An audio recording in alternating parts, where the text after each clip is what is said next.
Welcome to Pario magazine, where I chat with individuals who have a desire to create. Today, I'm joined by a Sydney-based hip-hop artist whose debut mixtape COBRA has just dropped at the end of February. Welcome to Pario magazine, SOMA. Thank you so much for having me. I'm really happy to be here. My pleasure. We're here today to chat about your journey in the world of hip-hop and the new mixtape. Before we dive into all of that, do you want to give our audience a little intro as to who SOMA is away from the studio? Yes, away from the studio. I guess, yeah, I've grown up in Sydney. I grew up in the eastern suburbs and now living in the inner west amongst all of the creatives. I've been making music since probably taking it seriously, I think maybe 19. I started to properly get into production and performance. But I've been performing and playing music since I was like 4 or 5. So it's been in my family and my life forever. But yeah, I'm a Sydney-based artist. I create alternative hip hop, soul, electronic. And yeah, I guess I've been hustling hard recently more than ever. I'm very excited for, there's hope for the future. Yeah. Brilliant. How energizing is it to just sort of be in the inner west with creatives pretty much everywhere? You walk down the street and run into somebody that creates something. Yeah, it's true. It's amazing. And I miss being next to the ocean, but I think being here, it makes me feel at home.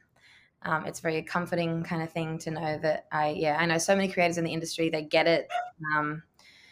And obviously, things around here have changed a little bit, but there's a lot going on again, which is good after COVID and after lockout laws and all of that. And we don't need to talk about that because that's just been That's a very sad period of time. yeah. But things are popping off again, and it's a really good environment to be in. And I think people are more hungry than ever and wanting to collaborate and put on incredible events. And I feel privileged to be a part of it. It's really nice. And at least the beach isn't all that far away. Not so far. It's like 15 minutes. So I managed to make it there most days anyway. So that's good. Yeah. So you mentioned you've sort of been around music from a very early age.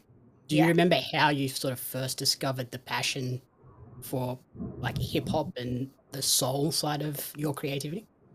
Yeah. So my parents, my dad's from Australia. My mum's she's Indian Portuguese. So two very eclectic kind of musical styles coming from both of my parents, with records always lying around, a big grand piano, a lot of Indian instruments like tablas and many instruments. And so I picked them up at quite a young age. My parents got me into piano lessons when I was about 4 or 5 years old. And my piano teacher was like, she's got a really good voice. So I think that was and then I just started to sing and dance and just be dancing and singing all around the place of growing up. But hip hop soul, I think I realized, I think as a teenager, I don't know if you did, but I think a lot of my circle of close people were listening to like all of the amazing 90s hip hop. And then as well as the greats, Nina Simone, Aretha Franklin, Michael Jackson, just, the list is hundreds of them. So yeah, that's all, intertwined in my brain. And of course that's going to come out through my music, I think, when you listen to such incredible music from a young age. But yeah. Okay. So yeah, these days you're sort of creating this kind of unique sound that's blending hip hop and soul into this new electronic sound. How do you go about sort of blending those, and what influences do you bring into each session? Well, I think I'm working with an incredible producer, Danny Duke. We've been working together for a while now. And I think I finally found my groove with someone where it's just, he gets me and we still want to make it, marketable, but still underground, has that essence. I think my voice carries it, because I think it's like undeniable in my voice of it being quite soulful as well. And then I'm pretty good at writing. I'm very good at writing as well, so spitting raps and stuff. And then I just want to do it all. So it's just yeah, and like I guess we muck around a bit like with the keys and different instruments to get the right sound, or sometimes yeah, the formula is always different, but I think my voice will always kind of show those qualities and styles in the music. Is it sometimes, yeah, just a case of let's just experiment and try some Pretty out much. there things and then something might stick? Pretty much, yeah. And we're like, oh, I think we got it. Yeah, yeah, yeah. So the new mixtape Cobra sort of epitomizes this fusion. Do you want to talk to me about the inspirations behind the mixtape and how you sort of went about creating it, since it's like basically one 20-minute long track? Yeah, exactly. So firstly, I think, as an artist, I've got so much unfinished material and so much finished material that nothing's ever happened with. And, doing this like single by single is what I've been doing for so long. I was just so hungry just to be like, I just want a body of work out there, um, you know, and yeah, so I don't know. We did about 3 or 4 sessions together, and we came up with this entire 20-minute long, exactly as you say, one long track, one free flowing track. Came together really smoothly, actually. But yeah, I think a lot of it is about my life, my upbringing, some unfortunate kind of events and traumatic experiences, as well as life is absolutely so beautiful, and all those things come along with teaching you lessons and making you a hopefully empathetic, beautiful soul in the world. Mhm. And yeah, it was nice. It was a cathartic experience. I've never gone to therapy, which I probably absolutely should, but these music sessions have been a huge therapy for me. And yeah, to get it all out into this long form thing of like so much about my life that I've never really spoken about or wanted to think about. And it's really beautiful. It's a good time. Yeah. With it being like this one 20-minute long track, is it put together? Did you put it together sort of chronologically as it went along and just added bits to the end, or was it this is like part of an unfinished track? Let's expand it, it'll fit into this section. I think I only did that with one track, which was kind of like a spoken word poetry kind of vibe, which I've been writing for a while. Um, Other than that, I pretty much wrote a lot of it on the spot with some pre-existing ideas. Some of them just came straight away. Um, yeah, I think it was a bit of everything. Definitely smashed out more songs than I thought I would on the spot. Because sometimes when you're in the vibe and you're working with the right people, it just happens naturally, and it's really good. And then other times you're just like, oh, forcing it. So those are the times it's maybe meant to be. Yep. Yeah, yeah, a bit of everything. Very eclectic kind of formula that we were doing. Yeah. That, having listened to it the last couple of days, that makes it a much more impressive to me that it's kind of just written, as you said, in the flow of it. Not It's not like a jigsaw puzzle that you've put together. Yeah, yes. I mean, there was some of that, but there was a lot of us just being like 8 hours in the studio, let's scrap all this and write something brand new. I think often it's hard to, I don't know, like, revisit old ideas and turn them into something new where you can still relate to it, because it's just like often when you write something, it's for that particular time and you're feeling a certain way, Mhm. and you relate to the lyrics more. And then if it's depending on who you work with, might not have worked out, or whatever negative kind of connotations come along with that, and to try to refurbish it doesn't always work. Sometimes you just got to be like, whatever, that's a great idea, but I can make an even better idea. Yeah. And I was recently listening to a podcast. They were talking about the this concept of the flow state, where you're creating something and you kind of lose track of time because this is your happy place. Is that what the studio is for you? Definitely. I'm like, well, how have we been here for such a long time, Yeah, definitely get lost in that creative process. It doesn't feel like work at all. You're definitely not looking at the clock like, otherwise, it's not the type of field you'd probably be wanting to do that in, Mhm. you know? You walk into the studio, it's sunny, and you walk out and it's dark. You're like, Yeah, oh, you're like, okay. what? Yeah, yeah. It's like a dream. Yeah. And the mixtape is dropping with an extended sort of film clip that spans the entirety of the track. Hmm. How did you go about creating that element of the production as well? So yeah, we were thinking about doing a long form video, some visuals to accompany this, the story. And my good friend and co-creator who I've created with in the past, Frederick McHenry. He's Melbourne-based now. But yeah, I called him up and told him what I was thinking, and he absolutely loves my music, and he really loved the mixtape. And yeah, he was like, I'd love to collaborate with you on this. So I flew down to Melbourne, and we manifested this incredible team. Yeah, I've been mentioning them a lot. Honestly, like, you know, when that just happens where such beautiful creatives come together, and you're just, as the artist, I'm so thankful, because it can take a lot to get there and like find the right people, I think. And everyone went above and beyond because they believed in it. And yeah, so we smashed out 12 tracks, which is pretty much 12 tracks is the mixtape. 12 tracks in 3 days in Melbourne. It was a huge, Wow. huge job, but we did it. I imagine that was exhausting for everyone involved. Truly hungry and tired babies at the end of it. Are Yeah. you incredibly proud of what came out of that 3-day effort?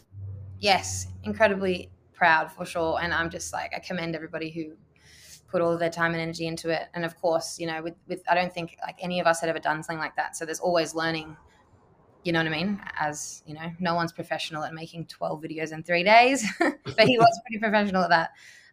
But yeah, always learning, positive learning, which is amazing. And but yeah, definitely, I think we're all very proud of what we were able to accomplish. And obviously there was some bumps in the road, but we made it work. And yeah, it was good. Do you feel you've taken some lessons from the experience of creating the mixtape first, then creating the film clip that you can carry into the next No, batch of songs? for sure. I think, I mean, yeah, I was trying to at the time write down visually what I want for each song, because I think that's actually a really good way to do it, is like while you're in the studio, while you're making these songs, like what is coming to mind? Like, of course, you know, we're all thinking colors and different types of, you know, visions in our mind subconsciously, even while we're listening to sound. But to actually put it down and be more organized with that would have been very helpful. So I could just, yeah, this is becoming a gun at absolutely everything that you do all the time. It's all practice.